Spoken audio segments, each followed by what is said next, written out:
Welcome to world colour movies no wing. साल होता है 1959 का। एलिमेंट्री स्कूल में लुसिंडा नाम की लड़की को दिखाते हैं। वो आसमान में सूरज की ओर बहुत देर तक देखती रहती है। उसे एक अजीब सी आवाज सुनाई देती है, मानो उसे कोई कंट्रोल कर रहा है। तभी उसकी टीचर उसे स्कूल के अंदर आने के लिए आवाज देती है। आगे टीचर मिस टेलर स्टूडेंट को बताती है, कल होने वाले ओपनिंग सेरेमनी में हम सेलिब्रेट टाइम कैप्सूल के जरिए करेंगे। टीचर स्टूडेंट को ड्राइंग बनाने के लिए कहती है। सभी बच्चे ड्राइंग निकालते हैं और जब टाइम खत्म होता है तब टीचर लुसिंडा के पास आती है, पर लुसिंडा यहाँ पर ड्राइंग के बदले पेपर पर नंबर लिखती है। टीचर उसे वो पेपर लेती है।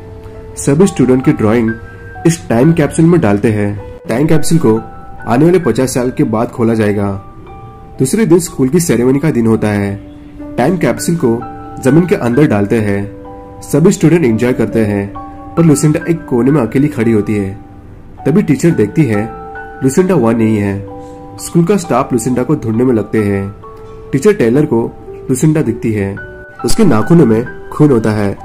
उसने दरवाजे के पीछे नंबर लिखे होते हैं। आगे हमें 50 साल के बाद दिखाया जाता है। प्रोफेसर जॉन को दिखाते हैं। उनका एक बच्चा होता है जिसका नाम कैलेब है। जॉन एस्ट्रोफिजिक्स के प्रोफेसर होते हैं और MIT में बच्चों को पढ़ाते हैं। आगे हमें जॉन को उसके बेटे के एलिमेंट्री स्कूल में दिखाया जाता है। स्कूल का 50वां साल होता है और इस साल होता है 2009। अब टाइम कैप्सूल को जमीन के अंदर से बाहर निकालने का समय आता है और यहाँ पर टीचर मिस टेलर को भी दिखाया जाता है। वो यही टीचर होती है जो शुरुआत में दिखाया जाता है। टाइम कैप्सूल में जितने भी पेपर्स होते हैं वो स्टूडेंट को देते हैं। कैलेब को लुसिंडा का पेपर मिलता है। जब वो उसे खोल के देखते हैं तब उस पेपर में सीरीज के नंबर होते हैं। ये वही नंबर्स होते हैं जो 50 साल पहले लुसिंडा ने लिखे होते हैं। जॉन और उसका बेटा जब घर आते हैं तब जॉन उस पेपर पर गलती से ग्लास रखता है और उस पर एक सर्कल बनता है। उसमें जितने भी नंबर्स होते हैं एक बोर्ड पे लिखता है और उन नंबर को डिकोड करता है। वो देखता है उसमें तारीख होती है 9/11 और इंटरनेट पर सर्च करता है। उसे पता चलता है अमेरिका के बिल्डिंग में प्लेन से हमला हुआ था। उसमें 2996 लोगों की मौत हुई थी। ये देखकर वो शॉक्ड और घबराता है। वो पेपर पर लिखे सभी नंबर डिकोड करता है। आगे हमें MIT #ऑब्जर्वेटिव वेस्टफोर्ड में दिखाया जाता है। जॉन का दोस्त यहाँ पर काम करता है। वो उसे सीरीज के नंबर के बारे में कहता है और उसे ये भी कहता है कैसे 1959 से लेके 2009 तक उस पेपर में डेट और कितने लोग मर जाएंगे उसके बारे में बताता है। वो कहता है धरती पर कल और एक हादसा होगा, उसमें 81 लोग मरने वाले हैं। जॉन उसे ये भी कहता है उस पेज में एक डेट लिखी होती है जो होटल में फायर होने की वजह से उसकी पत्नी एलिसा भी मर जाती है। ये सुनकर उसका दोस्त कहता है कोई तुम्हारे साथ एक घटिया मजाक कर रहा है और जॉन वहां से चला जाता है। आगे जॉन टीचर मिस टेलर के घर पे जाता है और उनसे लुसिंडा के बारे में पूछता है। वो कहती है उस दिन टाइम कैप्सूल को जमीन के अंदर डाल रहे थे तब लुसिंडा अचानक वहां से गायब हो गई थी और हमें जिम के रूम में मिली थी। अपने नाखून से दरवाजे के ऊपर नंबर्स लिख रही थी। इस पेपर पर नंबर्स लुसिंडा ने लिखे थे। जॉन कहता है क्या मैं लुसिंडा से मिल सकता हूँ? टीचर कहती है लुसिंडा कुछ साल पहले गुजर गई। जॉन अपने घर आता है और अपने विंडो से देखता है जॉन का बेटा किसी से बात कर रहा होता है। जॉन बाहर आके कैलेब से पूछता है वो कौन थे? तब कैलेब कहता है पता नहीं, उन्होंने मुझे ये काले रंग का स्टोन दिया है। अगले दिन जॉन टीवी पर न्यूज देखता है। उस न्यूज में 81 लोगों की मर जाने की खबर नहीं मिलती। जॉन अपने बेटे को स्कूल लेने आता है तब एक ट्रैफिक में फंसता है। कार की मैप में नंबर देखता है और पेपर निकालता है। आज के होने वाले हादसे के बारे में जो नंबर लिखा होता है वो हादसे का लोकेशन होता है। तभी वो कार से बाहर निकलता है और उसी टाइम पे एक प्लेन क्रैश होता है। बहुत सारे लोग इस प्लेन क्रैश में मरते हैं। जॉन घर आता है और घबराता है। आगे जॉन के बेटे को दिखाते हैं। उसके रूम में एक आदमी आता है और वो जॉन के बेटे को कुछ दिखाता है। कैलेब देखता है बाहर चारों तरफ आग लगी होती है और सारे जानवर आग में मर जाते हैं। ये देखकर वो चिल्लाता है। जॉन चिल्लाने की आवाज सुनकर उसके रूम में आता है। जब जॉन विंडो के बाहर देखता है तब उसे एक आदमी दिखाई देता है। वो उसका पीछा भी करता है पर वो आदमी वहां से चला जाता है। दूसरे दिन जॉन एक लड़की का पीछा करता है जिसका नाम डायना है। डायना लुसिंडा की बेटी होती है।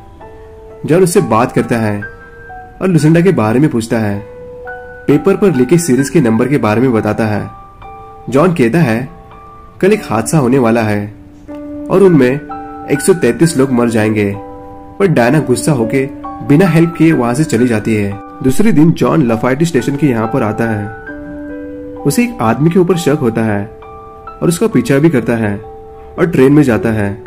तभी पुलिस वाले उन दोनों का पीछा करते हैं और उस आदमी के पास कुछ नहीं मिलता और अचानक सामने से एक तेज ट्रेन आती है और जिस ट्रेन में जॉन होता है उस ट्रेन से टकराती है और स्टेशन पर चारों तरफ अफरा तफरी का माहौल होता है।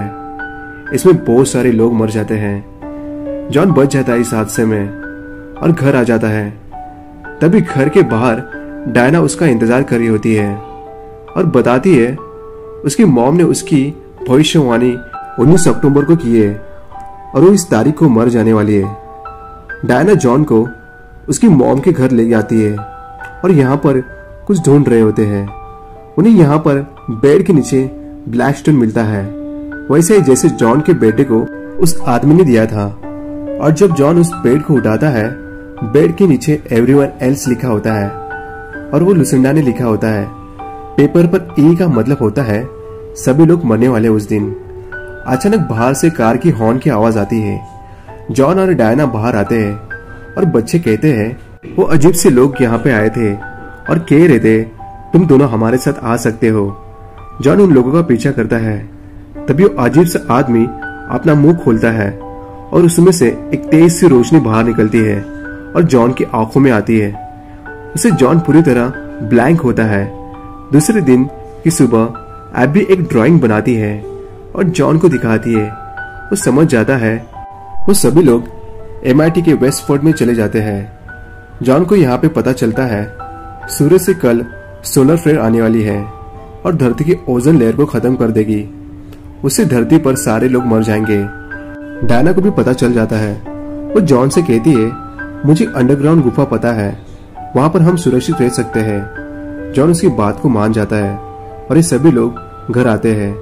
जॉन देखता है उसका बेटा पेपर पर नंबर लिख रहा होता है। जॉन उसे पेपर लेता है पर भी वो उसका बेटा टेबल पर अपने नाखूनों से नंबर लिखता है, मानो उसे कोई कंट्रोल कर रहा है। तभी जॉन को कुछ याद आता है और वो लुसिंडा के स्कूल की तरफ जाता है जहाँ पर उसकी टीचर को लुसिंडा मिली थी। उस दरवाजे को निकाल के अपने साथ लेके आता है और उस दरवाजे पर नंबर ढूंढने की कोशिश करता है। तभी उसे वो नंबर दिख जाते हैं। डायना बच्चों के लेके वहां से चली जाती है और जॉन भी उसका पीछा करता है। जॉन डायना को फोन कर कहता है तुम्हारी मॉम के घर के यहाँ पे हमें जाना होगा, पर डायना उसकी बात नहीं सुनती और फोन कट होता है। यहाँ पे आगे डायना पेट्रोल पंप के यहाँ पे अपनी कार रुकाती है। उसे कुछ खरीदना होता है। तभी वहां पे अजीब से लोग वहां पे आते हैं। उन बच्चों को लेके वहां से चले जाते हैं। डायना उनका पीछा भी करती है पर रास्ते में उसका एक्सीडेंट होता है, उसमें उसकी मौत होती है। थोड़ी देर में वहां पे जॉन भी आता है और तारीख होती है 19 अक्टूबर। डायना की मॉम ने उसे कहा था कि तुम 19 अक्टूबर को मरने वाली हो। आगे जॉन लुसिंडा के घर के यहाँ पे आता है और देखता है कार में कोई नहीं होता। तभी जॉन को वहां पर वो अजीब से लोग दिखते हैं और दोनों बच्चे भी यहाँ पर ही होते हैं। जॉन का बेटा कहता है वो हमें बचाने के लिए आए हैं। तभी आसमान से स्पेसशिप आता है। वो स्पेसशिप उन्हीं अजीब लोगों का होता है। जॉन और बच्चे स्पेसशिप में जाने के लिए आगे बढ़ते हैं। तभी उनमें से एक एलियन उनको रुकाता है। जॉन समझ जाता है इन्होंने एबी और मेरे बेटे को चुना है ह्यूमन लाइफ को बचाने के लिए। जॉन अपने बेटे को समझाता है और उनका बेटा समझ जाता है और उसकी बात मान जाता है और दोनों बच्चे उन एलियन के साथ चले जाते हैं। और दूसरे दिन सुबह जॉन कार लेके अपने डैड के घर जाता है। तभी रास्ते में उसे चारों तरफ बहुत सारे लोग होते हैं और सभी डरे हुए होते हैं। जॉन अपने डैड के घर आता है। तभी यहाँ पर सूरज से निकले तरंगों से धरती तबाह होती है। आगे उन दोनों बच्चों को एलियन स्पेसशिप से एक सूरज से दूसरे प्लेनेट पर छोड़ दिया जाता है और वो एलियंस वहां से चले जाते हैं। ये कहानी यही खत्म होती है। ये 2009 में आई American science fiction thriller movie है और IMDb पर इसकी रेटिंग 6.2 है और इसका बजट 50 मिलियन था और बॉक्स ऑफिस पर इसने 215 मिलियन कमाए थे। तो ये था मूवी का एक्सप्लेनेशन। उम्मीद करता हूँ ये कहानी आपको अच्छी लगी होगी। आपको कैसा लगा कमेंट करके जरूर बताएगा और आने वाली वीडियोस को देखने के लिए हमारे चैनल को सब्सक्राइब करें और बेल आइकन दबा दें। इससे आपको आने वाली वीडियोस की नोटिफिकेशन मिल जाएगी। वीडियो अच्छी लगी हो तो लाइक जरूर करिएगा। आपके लाइक्स और कमेंट से मुझे और भी वीडियो बनाने का मोटिवेशन मिलता है। इसी के साथ आपसे विदा लेता हूँ, फिर लौटूंगा एक अच्छी नई कहानी के साथ। तब तक के लिए बाय बाय।